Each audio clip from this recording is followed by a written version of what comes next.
नवोदय क्रांति प्रस्तुत करते हैं ऑनलाइन क्लास। बच्चों, आज मैं नागरिक शास्त्र से पाठ 1 हमारा लोकतंत्र के बारे में आपको पढ़ाऊंगी। लोकतंत्र क्या है? लोकतंत्र का अर्थ है लोगों का शासन। लेकिन इसका मतलब ये नहीं है कि हम एक दूसरे पे शासन करने लग जाएं।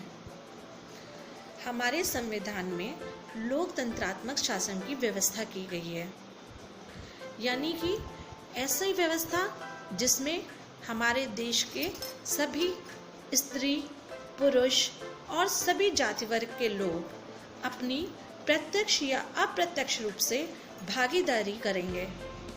वो देश के हर निर्णय में अपनी सहभागिता निभाएंगे।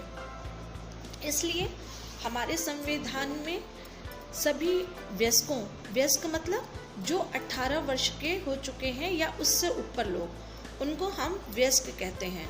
तो ऐसे लोगों के लिए मत की व्यवस्था की है। मत यानी वोट देने की व्यवस्था की है। लोग मत दे करके अपने लिए एक प्रतिनिधि चुनते हैं और वो प्रतिनिधि कानून बनाते हैं।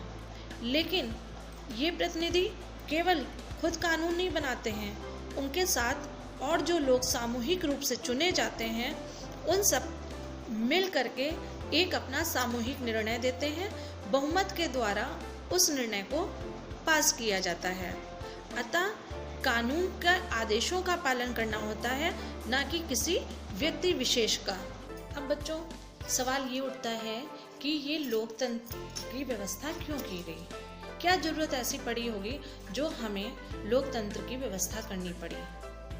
तो इसका एक सीधा सा उत्तर है कि पहले समय में राजा लोग शासन करते थे, राज्य करते थे। उनकी मृत्यु के बाद क्या होता था? उनके बच्चे फिर उत्तराधिकारी बन जाते थे और वो राजा बन जाते थे। बाहर की जो जनता थी वो केवल आदेशों का पालन करती थी। उनको खुद से निर्णय लेने का कोई अधिकार नहीं था। राजा अपने कुछ मंत्रियों की सलाह से ही कानून बनाते थे, जिसका पालन करना सभी के लिए अनिवार्य था। और ये व्यवस्था उनकी पीढ़ी दर पीढ़ी चलती रहती थी। हमारे नेताओं को लगा कि हमें ये व्यवस्था खत्म करनी होगी। हमारा संविधान जब बनाया गया तो सबसे पहले इसी बात पे बल दिया गया कि हमारा देश जो है वो लोकतंत्रात्मक शासन व्यवस्था में रहेगा, यानी कि इसमें जनता का प्रतिनिधि जनता के द्वारा ही चुन करके आएगा। जब ये संविधान बनाया गया तो इस संविधान को बनाने में हमारी जो प्रारूप समिति के अध्यक्ष थे डॉक्टर भीमराव अंबेडकर जी, वो सब प्रतिनिधि भी चुन करके ही आए थे। और इन चुने हुए प्रतिनिधियों ने ही हमारे लिए ये व्यवस्था की। इन सब के सामूहिक निर्णय से ही हमारे संविधान का निर्माण हुआ। तो अब आपको समझ में आया कि इस लोकतंत्रात्मक व्यवस्था की जरूरत हमें क्यों। जो भारतीय संविधान में लोकतंत्रात्मक शासन की व्यवस्था की गई। अब इस लोकतंत्र को मजबूत बनाने के लिए कुछ महत्वपूर्ण आधार स्तंभों की आवश्यकता महसूस की गई। अब ये तुम पूछोगे कि ये जो हमारे आधार स्तंभ हैं वो क्या हैं?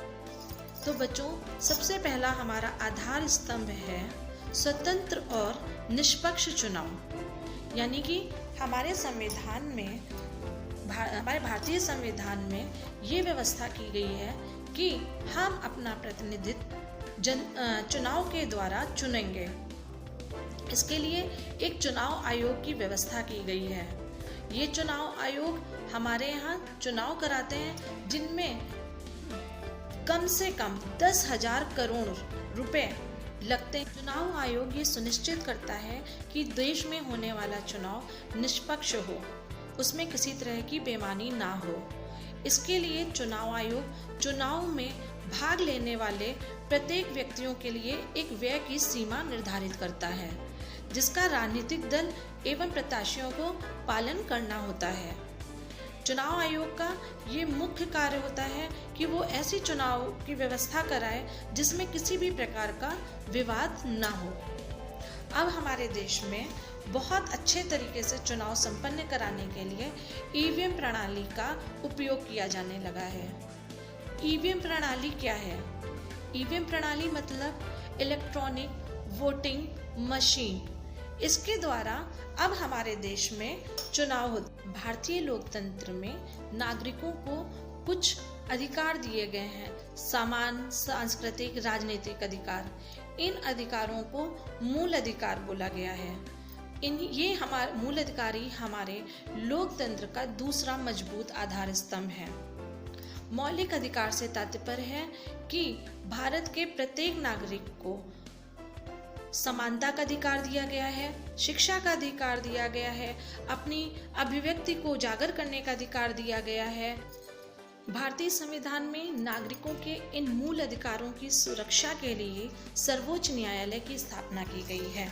सर्वोच्च न्यायालय हमारे नागरिकों को न्याय की व्यवस्था करता है, न्याय करता है। उसके ऊपर किसी भी राजनीतिक दल या पार्टी का या किसी व्यक्ति विशेष का दबाव नहीं होता है। सरकार ने हमें एक स्वतंत्र न्यायपालिका दी है, जिसमें हम जा करके अपने लिए अपने न्याय की मांग कर सकते हैं। ये स्वतंत्र न्यायपालिका ही हमारे लोकतंत्र का तीसरा आधारभूत स्तंभ है। हमारी लोकतंत्रात्मक शासन व्यवस्था का चौथा और महत्वपूर्ण आधार स्तंभ है मीडिया। मीडिया शब्द अंग्रेजी के मीडियम शब्द का बहुवचन रूप है, जिसका अर्थ है माध्यम। जब कोई सूचना देश विदेश के जनसमूह तक संचार के द्वारा एक दूसरे को मिलती है, तो उस संचार के माध्यम को हम मीडिया कहते हैं। अब इस मीडिया के भी कई रूप हैं। हम ये संचार को टीवी के रूप में, रेडियो के रूप में, अखबार के रूप में और प्रेस के रूप में, हम सबको अपनी स्थिति में सुधार लाने के लिए एक अच्छे नेता को चुनना होगा। अगर कोई सक्षम या देश में रुचि लेने वाला नेता नहीं है, तो उससे हमारे देश का आर्थिक नुकसान होगा ही और हमारा ढांचा टूट जाएगा। इसलिए हमें अपने मतों का उचित प्रयोग करके एक अच्छी शासन व्यवस्था को लाने में मदद करनी चाहिए। और हमेशा याद रखें कि हमें अपने मतों का उचित प्रयोग करना चाहिए और वोट जरूर देना चाहिए।